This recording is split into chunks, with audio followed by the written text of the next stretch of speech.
Bonjour à tous, bienvenue sur La Première. Voici les titres. Entre 6 et 12 euros le kilo de mangue José. Non, vous ne rêvez pas, c'est bien de la production locale. Les fruits symboles de nos étés sont déjà sur le marché. Plus de 1300 chiens sur un stade Saint-Paulois ce week-end pour le Dog Show. Comprenez un concours des plus beaux chiens de race de l'île initié par l'association canine territoriale de La Réunion. Le sommet du G7 démarre ce samedi à Biarritz dans le sud de la France, une ville placée sous haute surveillance, mais des premiers incidents ont éclaté entre des manifestants et forces de l'ordre. Le président brésilien Jair Bolsonaro a acté l'envoi de l'armée pour lutter contre les feux de forêt qui détruisent l'Amazonie. Le poumon de la planète, comme on l'appelle souvent, est victime d'un véritable désastre écologique. Et puis Zordi Kossalafé, il fait sa rentrée avec Hermina Lasson. Bonjour Hermina, quoi la prépare pour nous? Bonjour Christelle, bonjour à toutes. Ne perdez pas la main dans Kossalafé, la tradition Zordi avec 2 témoignages sur l'école longtemps. Brigitte va raconter à nous comment il a fait l'école pour Marmaille Mafat et son premier poste à l'époque. Et puis Emilienne va raconter à nous comment il était ça va à l'école pied à terre dans les années 50. Et nous garde, bon l'habitude Christelle, ensemble Raymond Lucas bien sûr. Zordi les présente à nous le cacao, pourquoi il est bon et comment il faut faire pour gagner la poudre. Nous allons voir ça tout à l'heure. On va voir ça tout à l'heure Hermina. Décidément, il n'y a plus de saison. Aujourd'hui, on trouve des mangues José en plein mois d'août, alors que d'habitude, les fruits n'apparaissent que vers le mois de novembre. Le prix, jusqu'à 12 euros le kilo. Alors, les fruits séduisent-ils les consommateurs? Réponse sur le marché forain de Saint-Paul ce matin avec Céline Roland et Philippe Poirot. Certaines sont déjà arrivées à maturité, mais elles sont loin d'être bon marché. Le prix de la rareté selon les revendeurs. 4 seulement en proposent à Saint-Paul. Et voici les plus chers, 12 euros le kilo. Il y a 2 semaines de ça, c'était à 20 euros. C'est descendu la semaine dernière à 16 euros. Là, on est à 12. Ça devient abordable. Abordable ou pas, la mangue José ne fait pas encore l'unanimité. 12 euros sur un stand, 8,90 euros sur un autre. 12 euros, c'est très cher. Et puis, ce n'est pas encore la saison. Donc là, nous sommes au mois d'août. La saison, c'est plus en fin d'année. Vous allez attendre alors? Oui, que ça arrive à 2 euros le kilo. En France, en métropole, il n'y en a pas tout le temps, ou alors elles sont encore plus chères. Donc ici, c'est moins cher, donc on en prend, on se fait plaisir.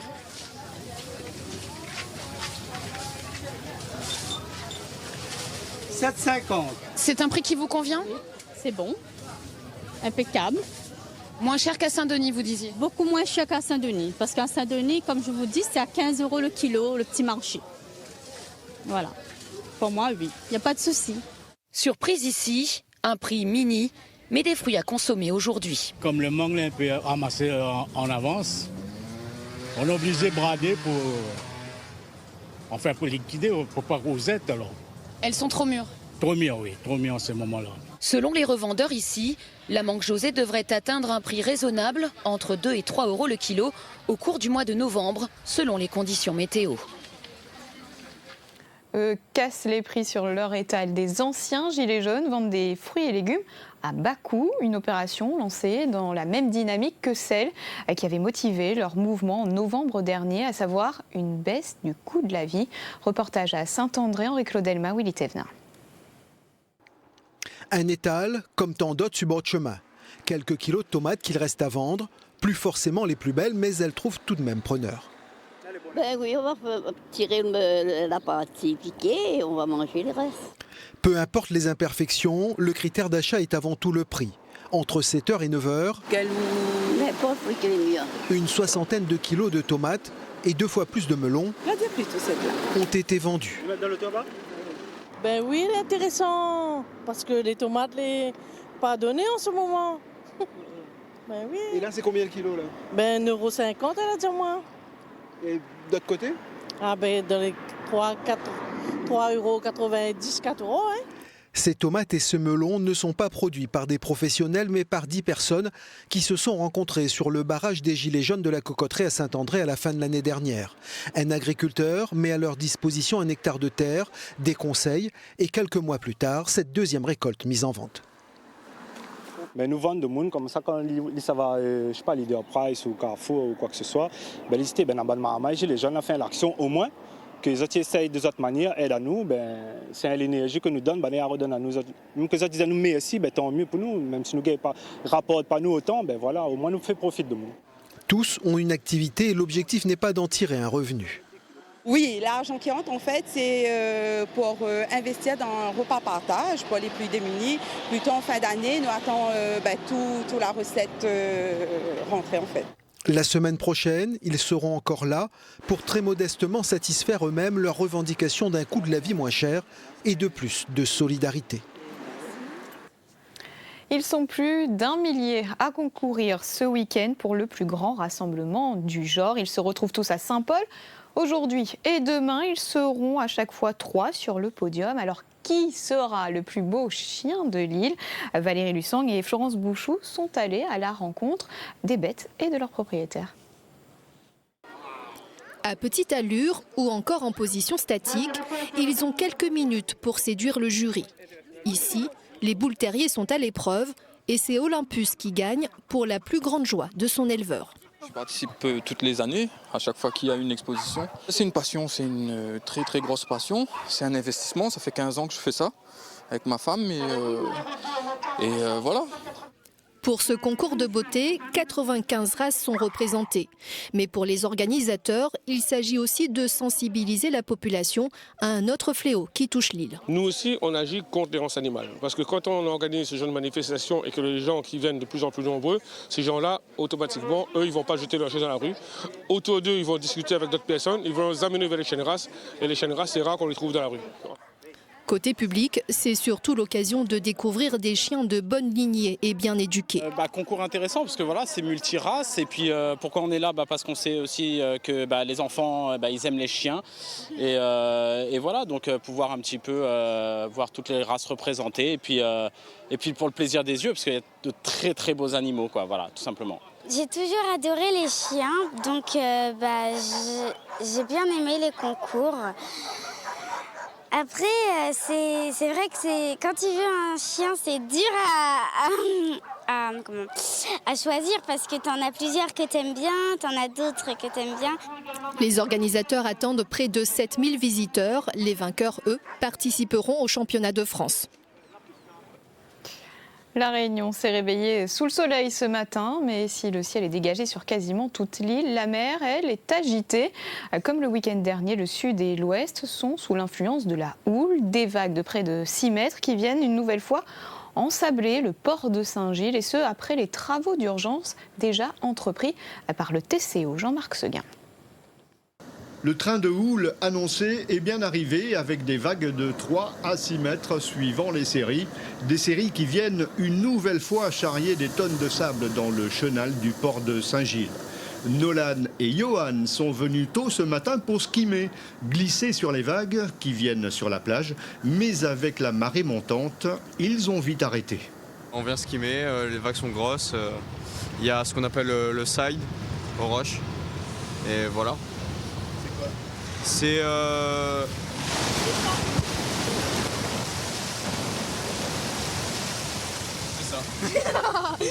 l'eau automatiquement elle revient dans le port et ça fait beaucoup de mousse et surtout comme vous voyez il y a énormément de vagues et surtout c'est limite dangereux de venir ici comme ça pour marcher ou n'importe quoi. Des conseils avisés qu'il vaut mieux suivre. Les MNS des Roches Noires, d'ailleurs, parcourent les alentours pour éloigner les amateurs de sensations fortes de la côte. Aucune vigilance forte houle n'a été mise en place.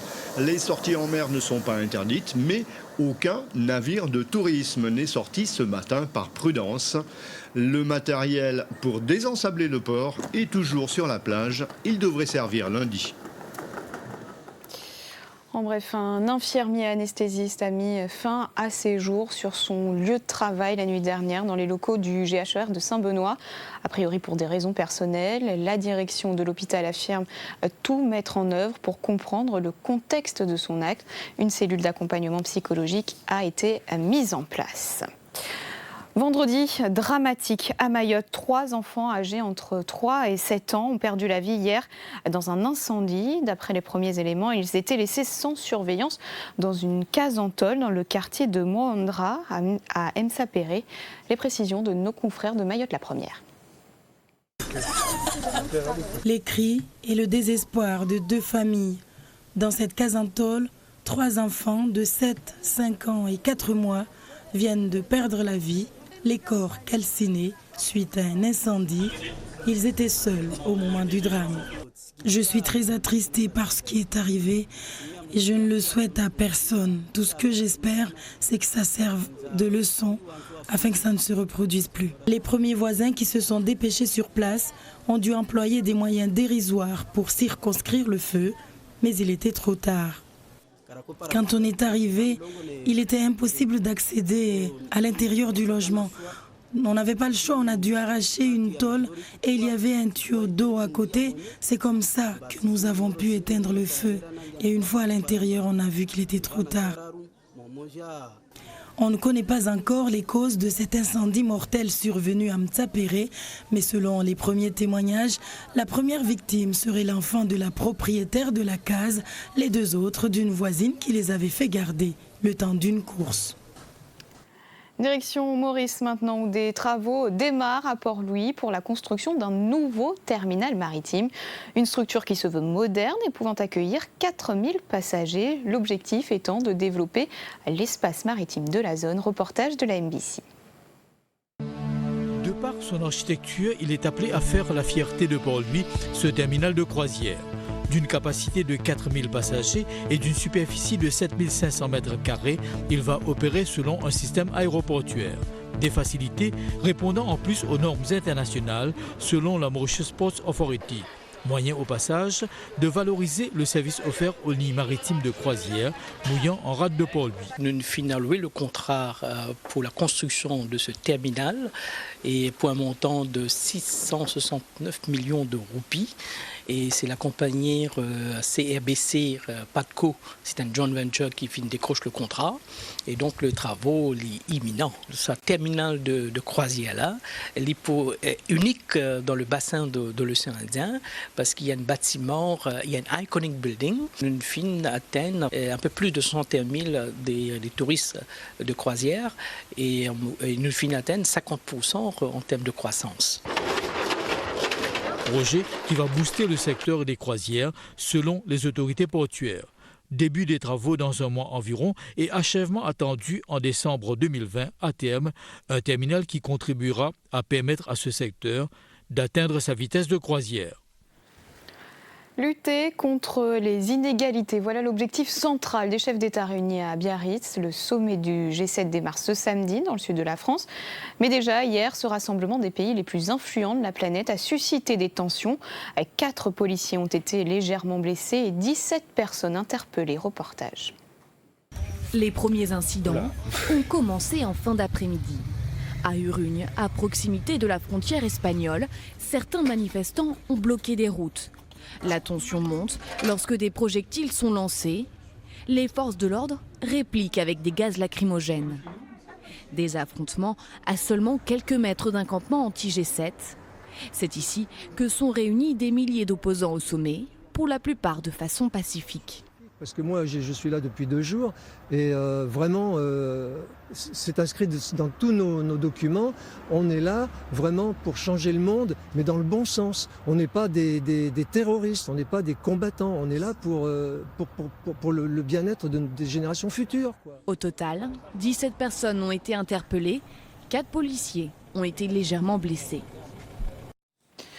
L'armée pour venir à bout des flammes, critiquée par la communauté internationale pour sa gestion de l'incendie qui ravage l'Amazonie.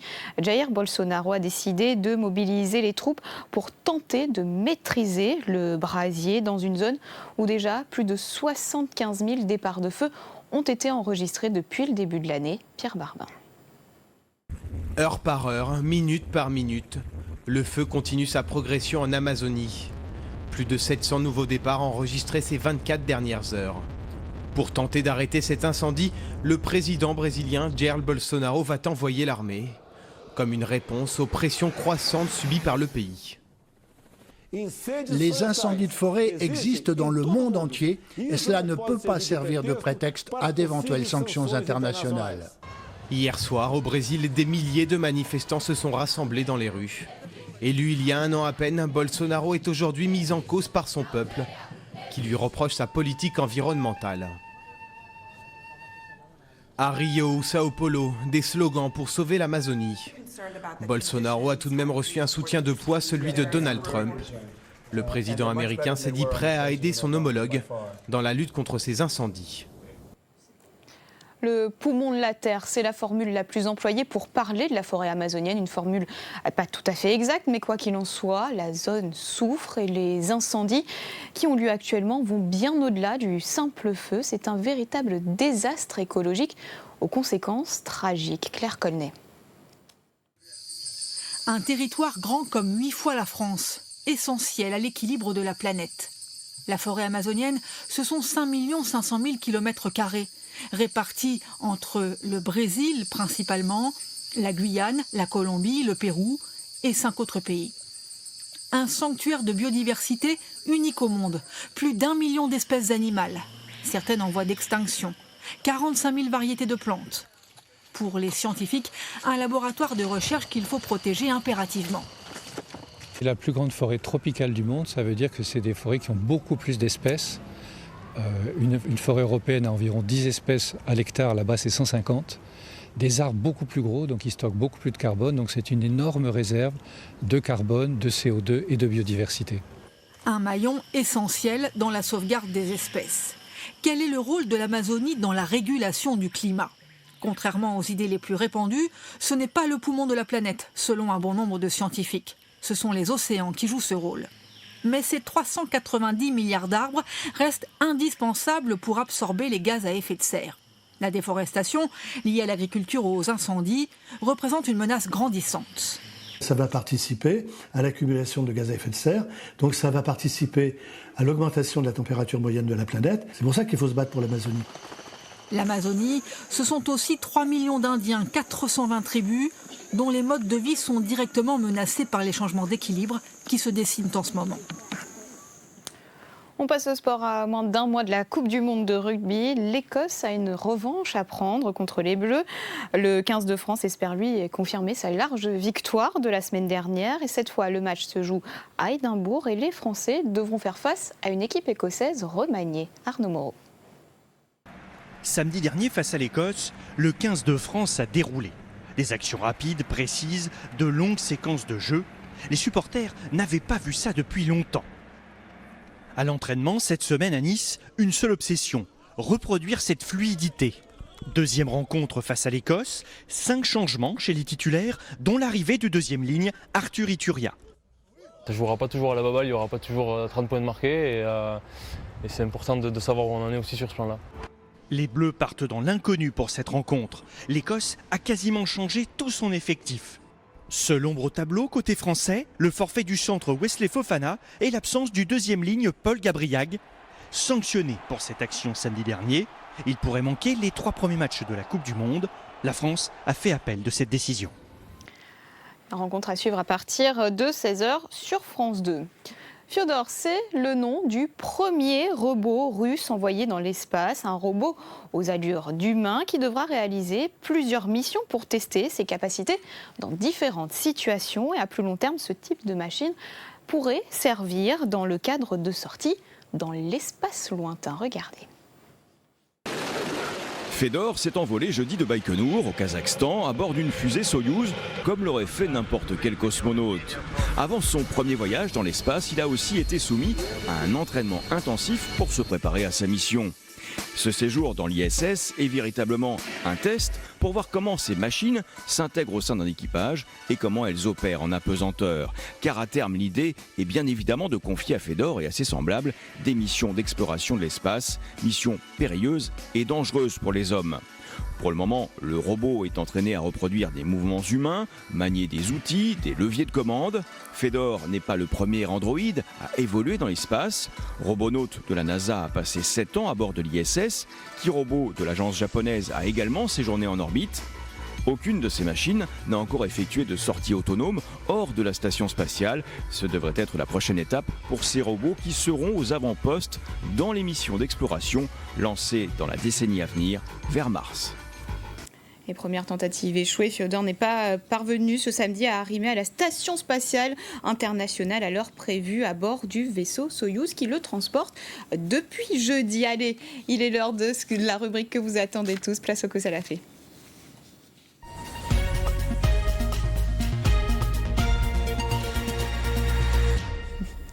Bonjour Amina Oulé. Bonjour, enfin là, pour la rentrée du Que ça l'a fait. Pour la rentrée du Que ça l'a fait, mais elle manque à où, Christelle? Mais bien sûr, on la manque à moi. Il fait sérieux comme ça, l'un en face de l'autre. Ouais.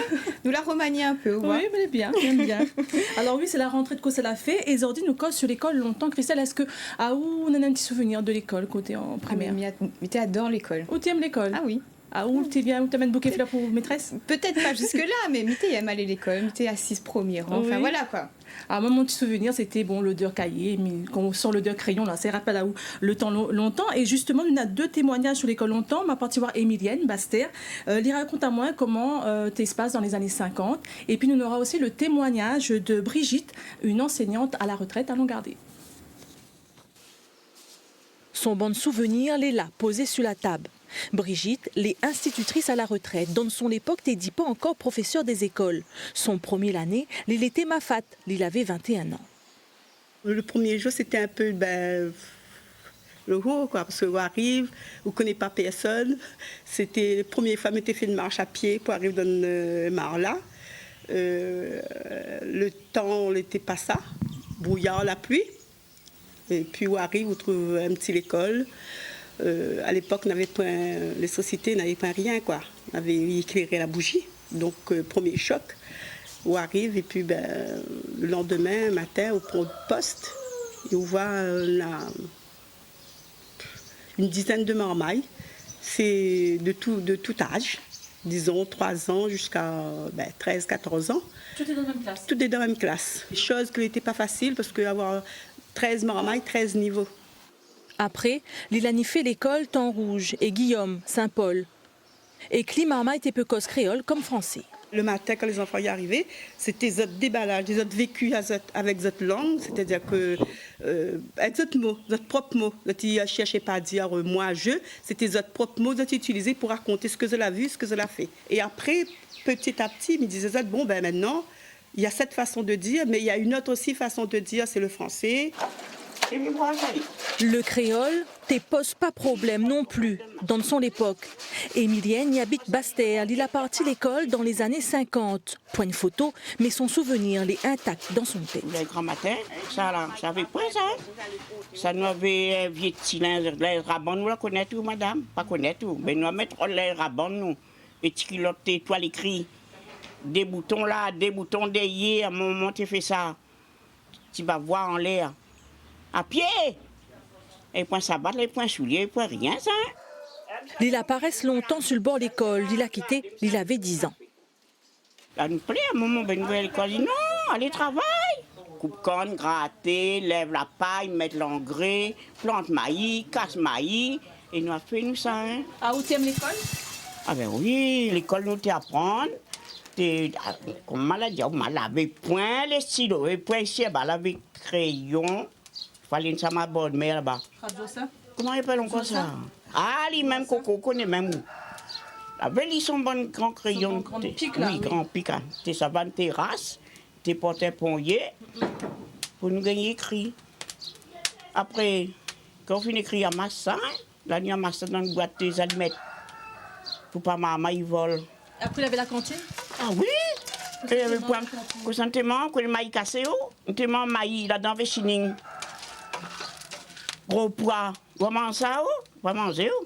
Le gros pois, on connaît, mais où la mange ali ou avec la grève bœuf? Vous mangez où? Ben, maman, mangez mon coucou. 4 heures là, la classe, ils sont coucou. Elle nous sort, nous monte, nous casse, comme il arrive avec mon petit temps sur mon épaule. Bonjour, maman. Je dis bonjour, mon enfant. Je dois bien prendre l'école, me dit oui, maman. Et je dois travailler d'école, oui, maman. Ben, je fais ce travail d'école. Après, je connais de l'eau pour s'arroyer. Je dis de l'eau, maman. Ah, nous sommes fatigués, nous. Ah non, ça boucle dans la main, coco. Là, nous, café, baba. Avec la lampe, vous tournez quand vous l'avez le matin, ça les noir avec la fumée. Ah, horrible. Zordi, Emilienne la cuisine pour son famille un curry en souvenir du bon vieux temps. 4-4 manioc donne poids que Lila apprend fait quand il était petit. Qu'elle n'est pas partie loin à l'école, Emilienne n'y regrette rien. Tout son savoir Zordi l'y doit à un professeur, le meilleur selon lui, son momon. Zordi à son tour l'y enseigne, à son manière, ça te l'y connaît. C'est bon? Elle est bon, maman! Sacré personnage, Emilienne. Hein, oui. Il était bon le curry longtemps, oui, il Emina? était magnifique. Emile, tu ne connais pas ce curry-là. Et Emilienne m'a passé un super moment avec lui. Merci, Emilienne. Et moi, la manne en a fait pour Christelle. Il voit bouche, il fait de l'eau. Mais ce n'est pas le curry d'Emilienne. C'est un genre d'apéritif. Regarde ça, comment elle est jolie. Les mondes un petit elle peu. est bien jolie. Voilà, ça, c'est croquette. Un croquette. On va dire, moi, quel goût trouve. Il faut m'y amener pour. Oui, viens. Viens. Ouais, à mon côté où? Et oui, nous l'est un petit peu loin, comme Voilà. il l'a vu. Merci Armina. Donc mi-goutte alors. Et ça c'est quoi à côté? Alors juste à côté c'est un petit sauce tomate arbus. Alors mange le croquette et puis dis-moi quel goût trouve dedans. Ça n'est pas où, nos enfants, comme dirait maman. Est-ce que il est bon déjà? Il est très très bon. On a un petit goût pareil sardine. Sardine, oui. Et comme un peu pomme de terre. Là. Voilà, il fait un peu comme Accra. Et c'est une recette facile pour faire, vous allez voir. Et c'est Nelly Haot, elle a fait ça pour nous. Elle est animatrice culinaire. Nelly, il reçoit à nous dans son cuisine 3 marcs tampons. Lisa fait découvrir à nous une de son bonne recette, croquettes de sardines et qu'un sauce tomate arbus par à côté. On a besoin de sardines, on va dire 2 boîtes. Ensuite, 250 g de pommes de terre cuites, un peu d'oignon vert, après ça qui veut mettre des épices, que ce soit cumin, piment, donc, et un petit peu de jus de citron aussi. Liva écrase le pomme de terre cuit pour mélange ensemble les oignons verts.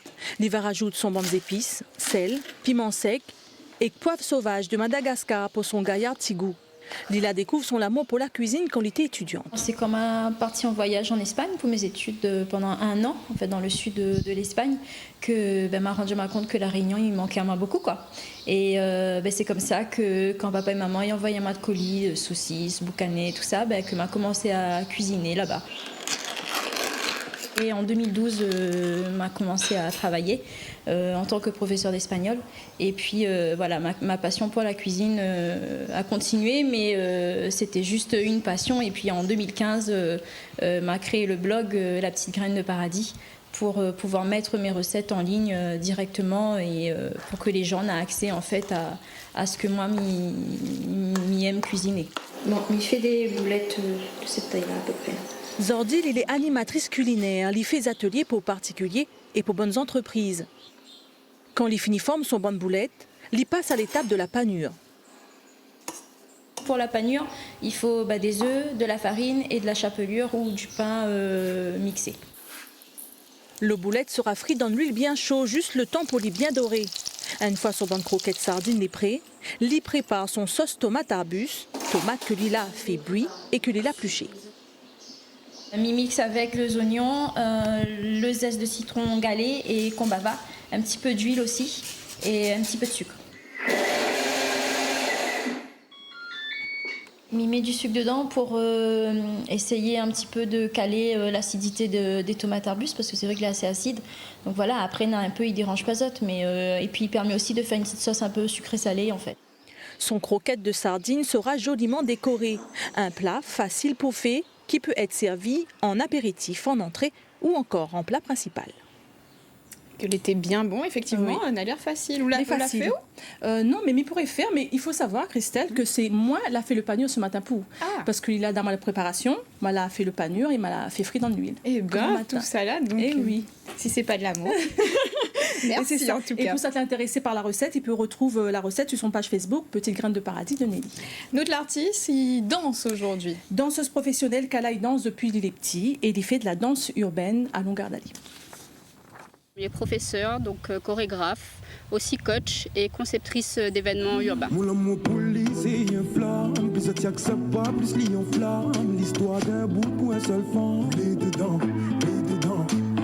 Je danse depuis le ventre maman, tout le temps on dit ça. Et m'a commencé Nana des années déjà, et donc m'était très jeune, m'a commencé par des danses académiques à la base. Elle était trop protocolaire, etc. Du coup, m'était pas très à l'aise, donc m'a mettre de côté. À l'âge de 9 ans, m'a commencé enfin sur le parquet, du coup, des studios de danse, donc avec des danses à deux. Donc à l'époque, t'es dit danse de salon, hein, avec danse latine, danse standard, etc. Donc médaillée de bronze à cette époque-là. Donc sur le point de tenter l'argent, et finalement, comme l'école a fermé, que m'était dépend pas de moi-même, du coup m'a arrêté. Et puis à l'adolescence, m'a trouvé la danse urbaine.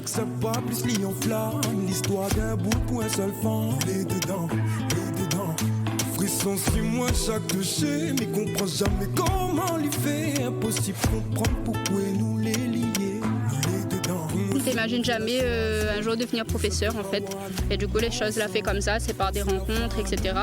Donc à cette époque-là, quand m'a connu la danse hip-hop, m'a aussi rencontré la danse dancehall. Au début la musique, avec c'était l'époque des sound systems, un petit peu sur le port, Tipa Tipa, etc.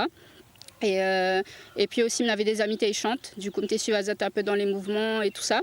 À ce moment-là, m'a décidé de former maman dancehall, donc ma partie en extérieur. Donc pour pouvoir amener justement cette culture-là, qu'elle n'était pas encore très présente ici. Et donc aller apprendre en France premièrement, ensuite en Europe un petit peu, et puis ma partie en Jamaïque, pour pouvoir apprendre avec les patrimoines vivants encore qui enseignent cette danse-là, et tout le côté culturel et pas seulement le côté commercial qu'ils voient à la télé.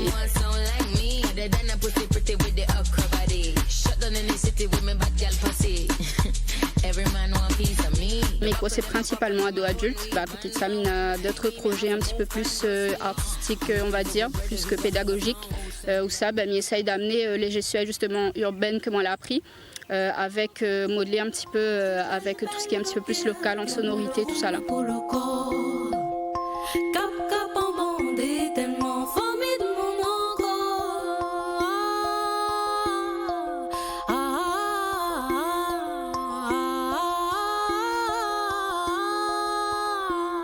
En 2014, m'a mis en place un concept à La Réunion qui appelle Dancehall Experience 974. Et du coup, ça, nous mettre en avant des locaux et des extérieurs aussi qui viennent spécifiquement à La Réunion. Mon but, c'était, quand on commence à donner des cours de dancehall, c'était d'amener de la formation ici, parce qu'on a des jeunes que n'a pas comme c'est pas des formations officielles, agréées en danse urbaine, on va dire, donc n'a pas forcément d'aide, etc. pour aller en extérieur. Donc cette année, nous l'a lancé en 2019. Donc voilà, formation officielle de danse dancehall à l'île de La Réunion. Voilà, Kala et son amour pour la danse, c'est pour ça qu'il partage le même passion, danse urbaine, dancehall. Il peut aller sur son site kala974.com, et c'est vraiment, on a vraiment de belles choses. Elle avec l'ambiance. Oui. Et elle est aussi très attendue en ce jour de rentrée du Cosalafé, c'est Raymond Lucas. Raymond Lucas nous naturalise. Zordi, dis-nous tout sur le cacao. Cacao, c'est avec ça il fait chocolat. Mais cacao, c'est une plante incroyable pour soigner nous. C'est une plante médicinale de premier ordre pour différentes choses. D'abord pour l'arthrose. L'arthrose, c'est l'usure du cartilage dans nos articulations. Et pour que le cartilage y reforme, pour que lui régénère, il faut 3 éléments. Protéines, vitamine C et magnésium. Et si je cause cacao aujourd'hui, cacao c'est l'une des plantes les plus riches en magnésium. Il est bon pour permettre au cartilage de se restituer. Lui, il est bon aussi du même coup pour l'ostéoporose, pour ralentir l'usure des os. Mais là aussi où il est très efficace, c'est pour bande de moniga qui crampe la nuit. Comme on en a mon cacao, m'y rouvre le fruit, m'y tire les fèves dedans, m'y mettre toutes les fèves, c'est comme des petites affaires blancs, m'y mettre dans une serviette, m'y emballe à lui, m'y enroule dans le serviette, m'y pose le serviette dans un petit coin, la case, m'y attend 5 jours à peu près. Au bout de 5 jours, quand il rouvre le serviette, on dirait toutes les gâtées, moisies là sur le dessus et tout, ben là lui il a fait sa fermentation. Là où trappe à lui, où trappe toutes les fèves, tous les grains avec les dents, ou mettre d'un passoire, ou lave bien. Et vous mettez les sacs au soleil. Quand l'île est bien sec, et bien là, vous mettez dans un petit moulin, comme pour un petit moulin à café, et vous allez fin. Et vous gagnez la poudre de cacao. Et c'est la poudre de cacao que nous allons servir pour soigner nous. Mais mettre aller dans un yaourt naturel et m'y mange aller comme ça. Ma femme, elle y met dans son café. Chacun y met dans sa cluve. On a vu ça, Christelle, la poudre de cacao, elle est bonne pour la santé. Elle pas dit, allez, de chocolat, avec chocolat à boutique. Hein. Il faut prendre le cacao pur. Donc il faut nous planter à pied. Il faut nous planter à pied. Si on amène le pioche, on fait le trou. Un travail d'équipe, comme d'habitude. Toujours, un travail d'équipe. Nous l'a fini Pouzordi, Amina? Oui, nous l'a fini Pouzordi. Alors nous passons bonjour à Sophie Bettencourt, qui habite les Aveyron. Et nous passons bonjour à un jeune Jean, 15 ans, Timothée, veille à nous depuis Plateau Caillou. Bonjour Azon, nous retrouve samedi prochain, Amina. Avec plaisir, Christelle. Avec grand plaisir. Et avant de se quitter, je vous rappelle l'information principale de la mi-journée. Un petit plaisir avant l'heure. Les mangues José arrivent plus tôt sur les marchés, entre 6 et 12 euros le kilo. Nos équipes en ont trouvé à Saint-Paul ce matin. C'est tout pour ce midi. Je vous laisse aujourd'hui sur des images assez insolites. Rassurez-vous, vous ne voyez pas double. Un rassemblement de jumeaux et de triplés. Ça se passait à Fort-de-France en Martinique il y a quelques jours. À ce soir. Très bel après-midi à vous.